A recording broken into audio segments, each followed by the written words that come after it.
Well, it's a busy night. There's more breaking news. Senate Majority Leader Mitch McConnell saying he'll schedule a vote early next week on repealing but not replacing what's known as the Affordable Care Act, Obamacare. Right now, it lacks the support even within the GOP, and it follows last night's stinging defeat on legislation to repeal and replace, a defeat which led the President of the United States to say this today.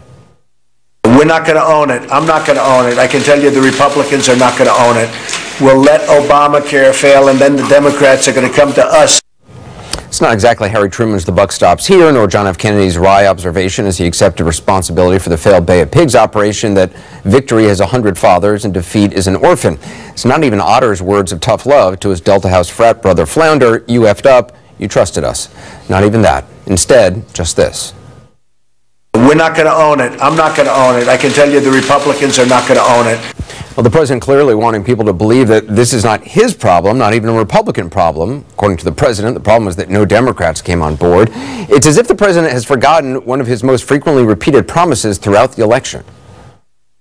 Real change begins immediately with the repealing and replacing of the disaster known as Obamacare. Repeal it and replace it. Repeal and replace. Repeal and replace Obamacare. We're going to repeal it, we're going to replace it, we're going to get something great. Repeal it, replace it, get something great. We're going to kill it. Let it die. Let it die. And we're going to come up with something much, much better. You're going to have such great health care at a tiny fraction of the cost, and it's going to be so easy.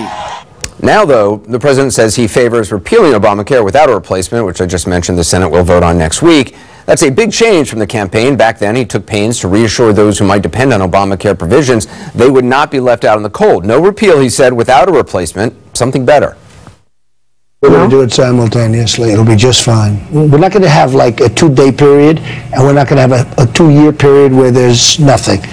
It will be repealed and replaced, and we'll know. And it'll be great health care for much less money. Well, candidate Trump had good reason to promise not to simply try for a straight repeal. He knew, or his advisors did, about the Congressional Budget Office's grim assessment of the repeal bill Republicans had passed the year before, which President Obama vetoed.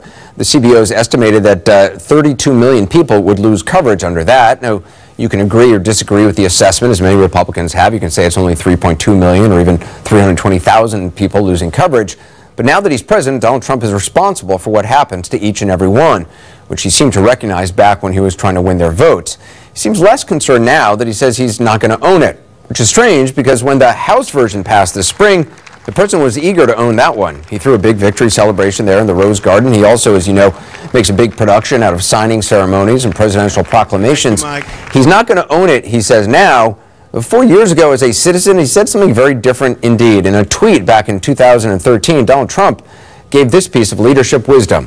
Whatever happens, you're responsible. And if it doesn't happen, you're responsible. What a difference 4 years can make. Joining us now from the place where the buck is supposed to stop, CNN's Sarah Murray. What is, I'm wondering, the mood in the White House tonight about this latest healthcare fumble? Well, Anderson, certainly this is a defeat that took them by surprise. The president was having a dinner here just last night with senators about health care. There are some in the White House who feel dejected by this, but overall, their backs have been up today. They have been insisting that this is not on them, as you saw the president say, that this is on the Senate, that this is their failure, and the president seems content to sit by and watch Obamacare collapse. Is there any sense that going forward the president will be more engaged than he has been in the repeal and replace process?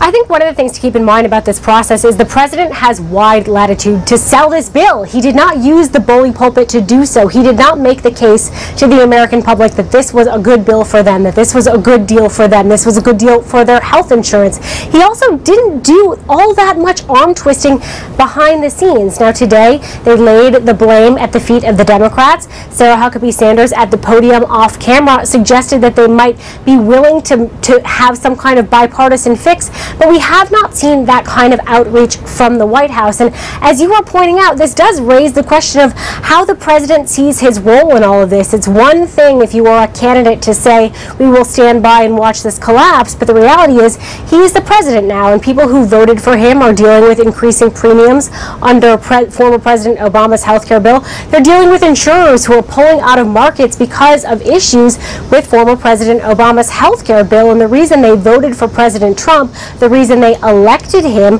was to solve this problem, not to point his finger at the Democrats. And so far from this White House, we don't have a good sense of where this goes next, what the president would do next to fulfill his promise to voters, Anderson. So, Murray, thanks very much. More now on how first Plan B and now apparently Plan C collapsed. CNN's Ryan Noble is on Capitol Hill tonight, where Republicans are scrambling to figure out what comes next. So what do you know about this vote that Majority Leader McConnell is now promising? Well, Anderson, it's scheduled to happen sometime next week. Leader McConnell said that on the floor of the Senate late this afternoon. And earlier in the day, he promised that even though they are facing yet another setback, he is committed to finding a way forward on health care. Take a listen. I believe we must continue to push forward now. I regret that the effort to repeal and immediately replace the failures of Obamacare will not be successful. That doesn't mean we should give up. We will now try a different way to bring the American people relief from Obamacare. I think we owe them at least that much. But the problem that Mitch McConnell has right now, Anderson, is that the votes just simply aren't there. There are now at least 4 Republican senators who say they will not vote for a straight repeal. Even so, McConnell seems very content to put this bill on the floor for an up or down vote, at least to start the debate process. If that happens, unless something dramatic changes between now and the beginning of next week, it will likely fail. What about support to make this a bipartisan effort? Does there seem much appetite at that from either side of the aisle? Well, everybody talks about it, Anderson, but nobody seems to be having any kind of substantive conversations leading in that direction. Today, Chuck Schumer said that the door is open. He's, of course, the Senate Minority Leader, that he wants to deal with Republicans. But there's a fundamental problem here. Republicans want to repeal Obamacare, and Democrats do not. If they can't get past that impasse, there is no way that Democrats are going to work with Republicans. And right now, it seems as though both sides are unwilling to give on that very central and important point. Yeah, Ryan, thanks very much. Up next.